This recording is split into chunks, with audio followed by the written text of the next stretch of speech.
नमस्कार मित्रों, आज चिंतन में आदि मंत्र है ओम। भारतीय आध्यात्मिक परंपरा के दिव्य प्रतीकों में ओमकार का विशिष्ट महत्व है। हिंदू सहित बौद्ध, जैन, सिख धर्मों में भी ओमकार की ध्वनि को पवित्र माना गया है। प्रायः हर मंत्र के आगे इसका प्रयोग होता है और इसके बिना कोई भी मंत्र पूर्ण नहीं माना जाता। इसे स्वयं परमात्मा का स्वरूप मानते हुए शब्द ब्रह्म की उपमा दी गई है। शास्त्रों के अनुसार ओंकार परमात्मा के मुख से निकलने वाला पहला शब्द है जिसने इस सृष्टि की रचना में प्राण डाले। ओम आ उमा से मिलकर बना हुआ है, जिसके आधार पर शब्द शास्त्री इसके 3 अंग बताते हैं, जो हैं ब्रह्मा, विष्णु और महेश। एक अन्य विवेचना के अनुसार आकार सतुगुण का, उकार रजोगुण और मकार तमोगुण का प्रतीक है। ओमकार के ऊपर की बिंदी तीनों गुणों से परे गुणातीत अवस्था की सूचक है। ओंकार के गुणों का चिंतन करते हुए जब ध्यान करता है तो वह क्रमशः गुणों से पार होता हुआ गुणातीत अवस्था को प्राप्त होता है और ब्रह्मांडी चेतना से जुड़ता है। यही ध्वनि ध्यान की गहराइयों में अंतःकरण में सुनाई देती है। अपने श्वास प्रश्वास में हम इसी ओंकार ध्वनि को अनुभव कर सकते हैं। यह परमेश्वर से संबंध ध्वनि का अनाहत स्वरूप है, जिसका चरण नहीं होता। इस रूप में ओंकार ब्रह्म स्वरूप है। कठोपनिषद में कहा गया है, आत्मा को अधर अरण्य और ओंकार को उत्तर अरण्य मानकर मंथन रूपी अभ्यास करने से दिव्य ज्ञान स्वरूप ज्योति का आविर्भाव होता है, जिसके आलोक में निगूढ़ आत्मतत्व का साक्षात्कार होता है। मांडुक्योपनिषद में भूत, वर्तमान और भविष्य रूपी त्रिकाल और उससे परे तत्व को ओंकार कहा गया है। श्वसन तंत्र के अनुसार आ स्थूल जगत का द्योतक है, उ सूक्ष्म जगत का तथा म कारण जगत का वाचक है। ओंकार त्रिदेव ब्रह्मा, विष्णु और महेश तथा त्रिलोक, भूलोक, भुवलोक तथा स्वर्गलोक का मूर्तिमान प्रतीक है। तैत्तिरीयोपनिषद में ऋषि कहते हैं, ओंकार ही ब्रह्म है, ओंकार ही यह प्रत्यक्ष जगत है और ओंकार ही इस जगत की अनुकृति है। कठोपनिषद के अनुसार सारे वेद जिस पद का वर्णन करते हैं, समस्त तपों को जिसकी प्राप्ति का साधन बताते हैं, जिसकी इच्छा से मुमुक्ष ब्रह्मचर्य का पालन करते हैं, उस पद को मैं तुमसे संक्षेप में कहता हूँ। ओंकार की वह पद है।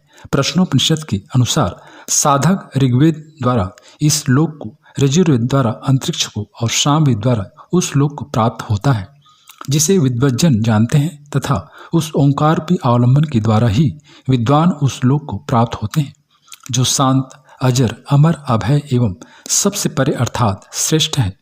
मंडूकोपनिषद के अनुसार प्रणव धनुष है, आत्मा बाण है और ब्रह्म उसका लक्ष्य कहा जाता है। उसका सावधानी पूर्वक भेदन करना चाहिए। भारत में प्रचलित विभिन्न साधना पंथों में सभी ओंकार की महिमा को स्वीकार करते हैं और यह उनकी साधना पद्धति का अभिन्न घटक है।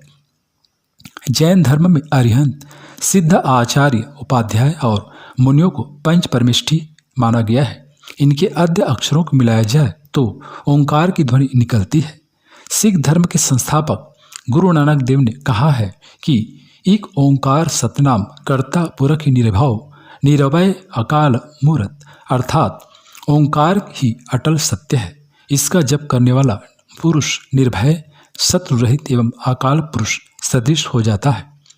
बौद्ध धर्म में ओम मणि पद्मे होम मुख्य मंत्र है, जिसका अर्थ है ओंकार वह मणि है जो कमल पर विराजमान है।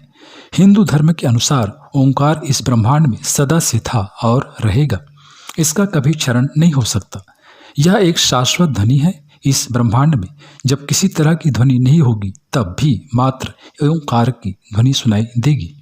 इस तरह संपूर्ण ब्रह्मांड में सदैव ओंकार की ध्वनि गुंजायमान है। ओंकार ध्वनि अत्यंत पवित्र और शक्तिशाली है। किसी भी मंत्र से पहले ओम जोड़ने से वह पूर्णतः शुद्ध और शक्तिशाली हो जाता है। ओंकार का दूसरा नाम प्रणव या परमेश्वर है। योग सूत्र में महर्षि पतंजलि तस्य वाचकः प्रणवः कहकर ओंकार को ईश्वर का वाचक अथवा ईश्वर तक पहुँचने का माध्यम बताते हैं। छांदोग्य उपनिषद के अनुसार ओम इत्येतत् अक्षरा ओम अविनाशी, अव्यय एवं क्षरण रहित है। ओम धर्म, अर्थ, काम और मोक्ष रूपी चारों पुरुषार्थों का प्रदायक है। मात्र ओंकार का जप कर साधक अपने सभी उद्देश्य पूरे कर सकता है। श्रीमद् भगवद गीता के 8वें अध्याय में कहा गया है कि ओंकार रूपी ब्रह्म का उच्चारण करते हुए जो शरीर का त्याग करता है वह परम गति को प्राप्त होता है। इस युग में ओंकार की महिमा अक्षुण्ण रही है। मध्यकालीन युग में कबीर, नानक, तुलसी आदि संतों ने ओंकार की महिमा गाई। संत कबीर ओंकार का महत्व बखान करते हुए कहते हैं कि ईसाइयों में लोगोज का सिद्धांत भारतीय स्फोट से मिलता है, जो आदि ध्वनि की ओर संकेत करता है। बाइबिल के अनुसार सबसे पहले ईश्वर थे, शब्द था, अन्य कुछ नहीं था। स्वामी विवेकानंद भी विस्फोट के सिद्धांत के आधार पर ओंकार के शाब्दिक महत्व को स्पष्ट करते हैं।